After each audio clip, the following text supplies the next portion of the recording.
by Pilot, and we're going to show you some shipwrecks on here. And then we're going to show you a shipwreck right off the side of the boat. We get on the other side of the boat. Now, if you look back, you can maybe get a better idea about these red and white markers, or range markers. Normally we turn the boat sideways, but today that might not be a good idea. I mean, you don't have to worry about the boat. This was built for the Navy. But you want to have to slide off your seat and see. Oh yeah, it's delayed. Well, the rear light, 80 feet tall, and the front tower, like Amanda mentioned, 40 feet tall. The front light's a red ISO light. Comes on at night for 6 seconds, off for 6, on for 6. And the rear light's on all the time, as you can see. And the purpose behind these things, boats coming through death's door off of Lake Michigan, want to line these up. Like right now, if a freighter was coming off of Lake Michigan, and we looked out here, you'd be looking at him coming bow on. He'd be coming right at us, perfectly lined up. And the reason he would be doing that, okay, man doesn't get it straight down here. There's a green buoy out here. You can see that green buoy over there. From that green buoy all the way back to land, is shallow. So you don't want to go over there. Now I say shallow, it's like 4 feet deep in places. So even this boat can't go through there. And then of course straight ahead of us is Pilot Island. Pilot Island's like an iceberg, you only see 10% of it. The rest of it is big shoals and reefs underwater. So from the farthest, southwest shoal of Pilot Island to the end of that green buoy is only about a 3/4 of a mile opening. And you look at all this water out here, and it looks like all this room for navigation, but it's not. And 3/4 of a mile is plenty of room for this boat, but some of the freighters we see come through here 1,000 feet long. They need every inch of that they got to make a turn through here. So to help ships come through here, way out in Lake Michigan, about 5 miles out, there's a big red and white buoy out here. It's called a traffic buoy or a turning buoy. And from way out there, ships will find that. They look back here to Plum Island and they get themselves in position so those range markers or day markers are lined up. For nighttime, they line up the flashing light with the solid light, and they head straight in, coming in on the range, right in on the range. And if they do that, they'll miss all the shallow water and they'll miss Pilot Island. Now, somewhere along the line, they got to turn because they're heading right to Plum. So once they get to the green buoy, they can make their left turn to go through Death's Door. You know, the same cliffs we have on land, you see them come out and they drop like water. That's what we have here. There's a cliff coming out from the end of the peninsula underwater. You can't see it. Right where that green buoy is, it's an 80-foot wall. It drops right there. So on this side of the buoy is 104 feet. On the other side of the buoy it's 24 feet. Right up on top of the wall there. And then it goes to 12 feet and 4 feet. So it's pretty important that the ships use these range markers when they come through here. Like Amanda mentioned, there's a shipwreck called the Resumption. We just went over what was left of it right in front of that front range line. The Resumption, now, you'll hear stories of 250 to 300 shipwrecks in Door County. You'll think, oh, that's impossible. But you got to remember, back in the heydays, in the 1800s, everything traveled by schooner. There were no roads up here. There were no trains or anything like that. Everything traveled by sailing schooner. This was the main highway. It's like I-94 connecting the Bay of Green Bay and Lake Michigan. Up to 4,000 schooners a year went through here. That's a lot of traffic, just like the semis on the highway today. And with that amount of shipping came a lot of shipwrecks. Now the Resumption is a good example. Even though it's recorded as a shipwreck, and it was a shipwreck, and that's where it ended up. It ended up on the beach, sort of right where that range light is, and it got pounded to pieces there. So people from U.S. Life-Saving Service, I imagine, came out and helped themselves to some of the lumber. I bet people from Washington Island came over here, and, you know, people just grabbed what they could and build a barn out of it, or a cabin, or a big tent, or something. Or they might even burn some of it for firewood.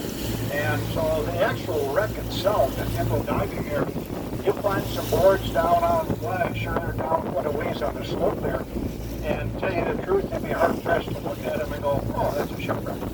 You might look at them and go, is that a dock or is that a shipwreck?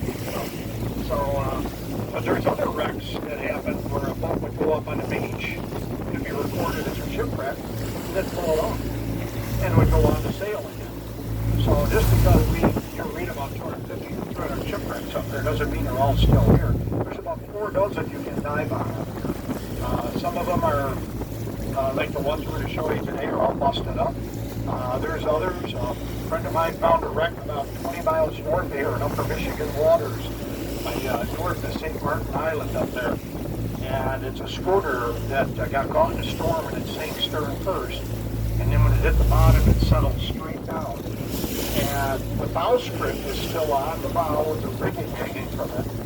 The anchors, the windlass, the chain, everything's on the bow. From the bow all the way back to where it got damaged, the ship is intact. The railing's there, the deck is there. String over the hatches. The old ringer washer where they did their laundry is still standing upright on the deck. Out on the end of the mast are these huge pulleys about the size of my body where they raise the sails. Those are all still there. At the stern of the boat, the old, a couple big ones out here. Yeah. Okay. We're trying to keep the speed down and keep it dry. This boat is so heavy, it was built for the Navy. The hull's made out of military spec fiberglass and Kevlar. It just plows through and the spray goes up.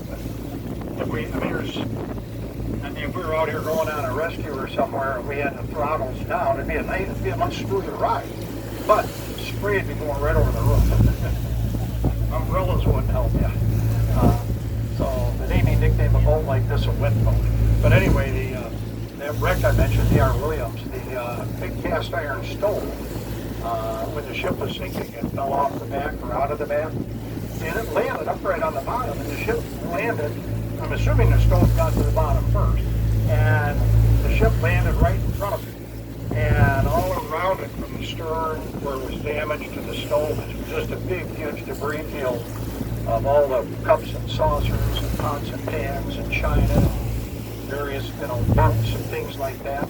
So a lot of that wreck there, when you're looking at the bow of that one, with the rigging hanging, anchors hanging there, it almost looks like you could raise it and sail it. So you realize when you get to the stern, it ain't going nowhere. But there's some pretty neat shipwrecks up there. Down Lake Michigan here, about maybe 12 miles, 15 miles down, right off the North Bay, is the Frank O'Connor. It's a 301-foot wooden steamer.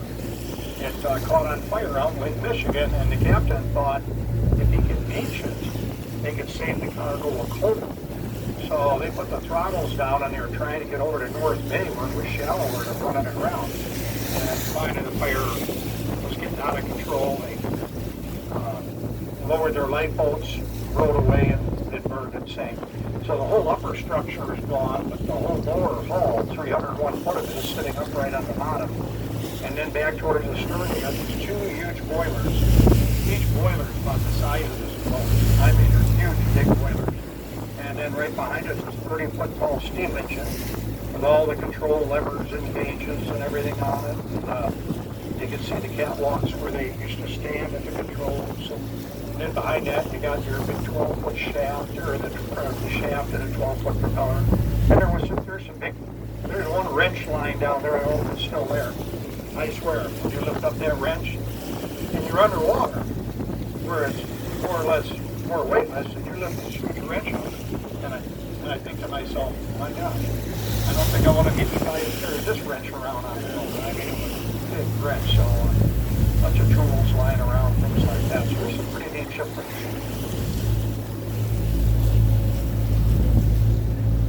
And if you try, if somebody starts to getting too wet, let us know. Speaking of shipwrecks, the last commercial shipwreck we had up here was right here. You see where the green buoy is over here? Where did it go? It's right over here somewhere. Right over there. There we go. Okay. Yeah, right where that green buoy is was our last commercial shipwreck. Remember I told you about that big old cliff there? freighter was coming down from Escanaba, Michigan. Escanaba's, you go around Plum Island here and head north 30 miles, you come to Escanaba, Michigan. And they were shipping iron ore out of there down to the steel mills in Indiana. And his freighter was coming down the bay, and the captain decided he was going to take a break. So he told whichever mate was driving, he said, I'm going to go down the road. Once you get to your next door, you're going to come to the traffic pulley or the turning pulley. And I don't remember earlier, I mentioned that pulley about 5 miles south of the lake. He said, that's how deep water, you go either side of it. You got all Lake Michigan ahead of you, and say your course for Indiana. See you later. Well, they were coming through next door here, somebody in the wheelhouse goes, oh, there's the buoy. He points to the green buoy. Guy didn't think. Went to the right of that green buoy, ran up right up on the reef. And that was the end of that boat. 1989. Yeah, Doc, you're welcome. Most excitement we had in Door County in years. I don't know if any of you have driven over to Northport yet, where the car ferry is. It's a real windy road. It's only 2 miles from where you're parked now, so when you get back to your car, if you haven't done it, you might want to do it. And drive over the 2 miles to Northport and turn around and come back just to see the road.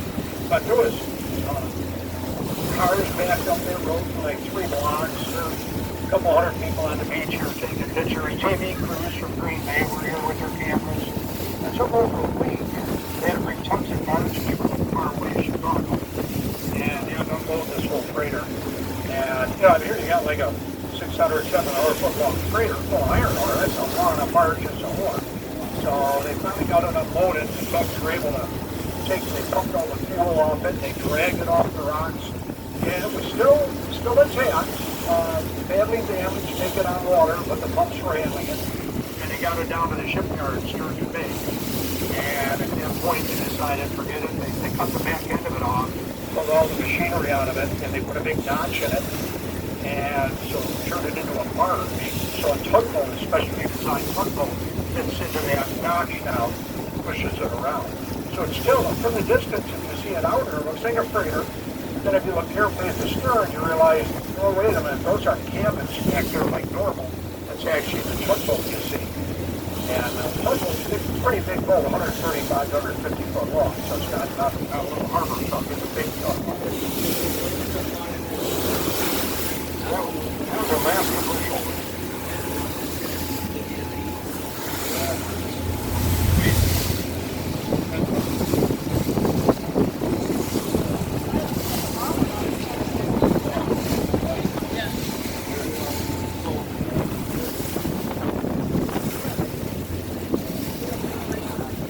That's Newport State Park over there, that point of land you see.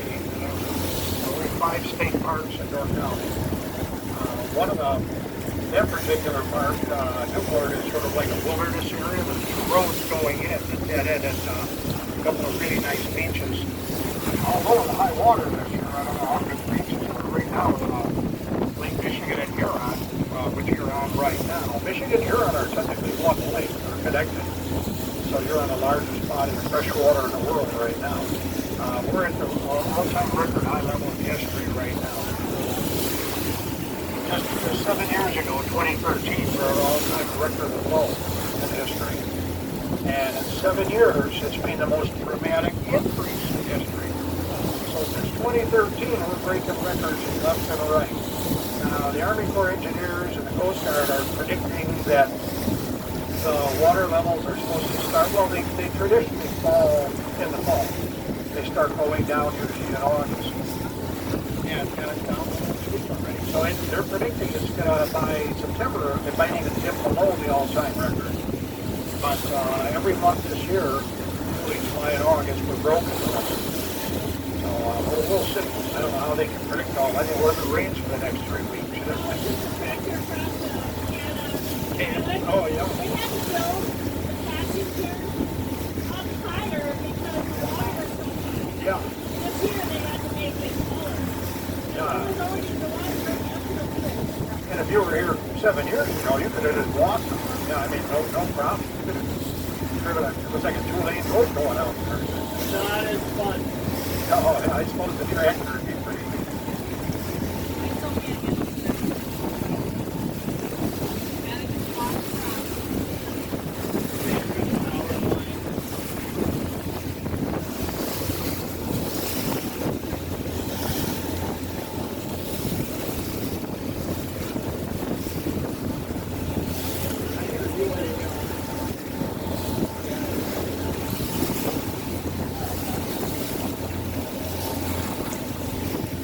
Actually, Washington Island, back there where you see the buildings, you see the red roof back there, that's the Coast Guard station where that red roof is. That's a new Coast Guard station. The old Coast Guard station is sort of right behind us over here. We're going to go there. That's where we're going to stop here in a little while. And then, if you look, well, no, there's another, it's deceiving. There's another island right in front of Washington Island here called Detroit Island. It's a real long, skinny island. It goes from out here near Pilot Island almost 3 miles. That sits right in front of Washington Island. And there's only about 15 houses on Detroit Island. It points on the island, and so there's a little dirt road runs down the middle of Detroit Island. From the dirt road you can see water on both sides. And there's no electric on that island.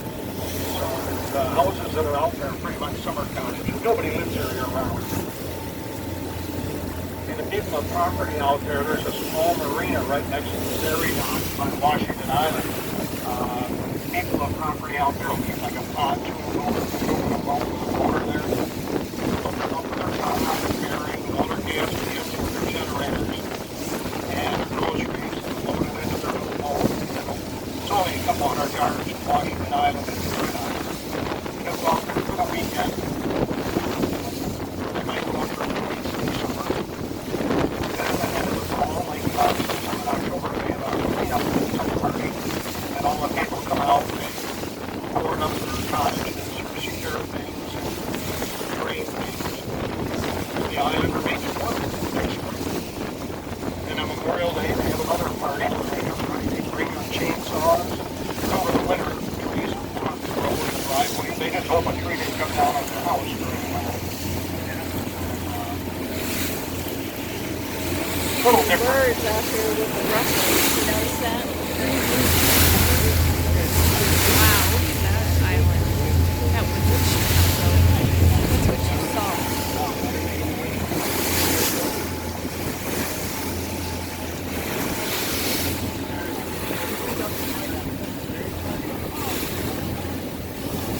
We got a handstand inside here if anybody wants.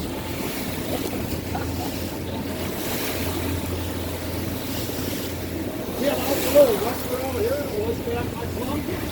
Remember that green buoy? That's on the end of the reef there. So we were behind the reef, now we're not. It's so thick here.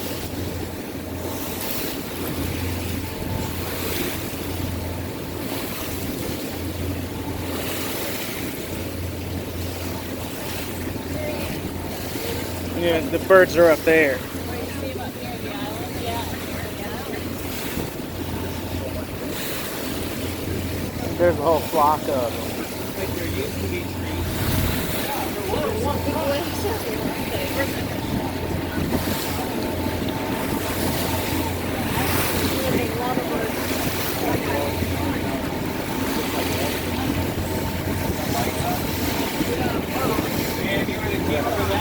Yeah, I got them on the camera.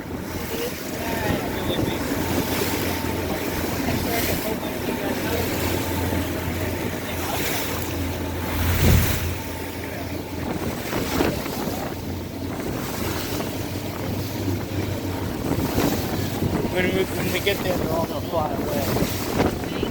Yeah, you see all of them.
Well, this is Pilot Island. We kind of affectionately called it Alfred Hitchcock's summer home.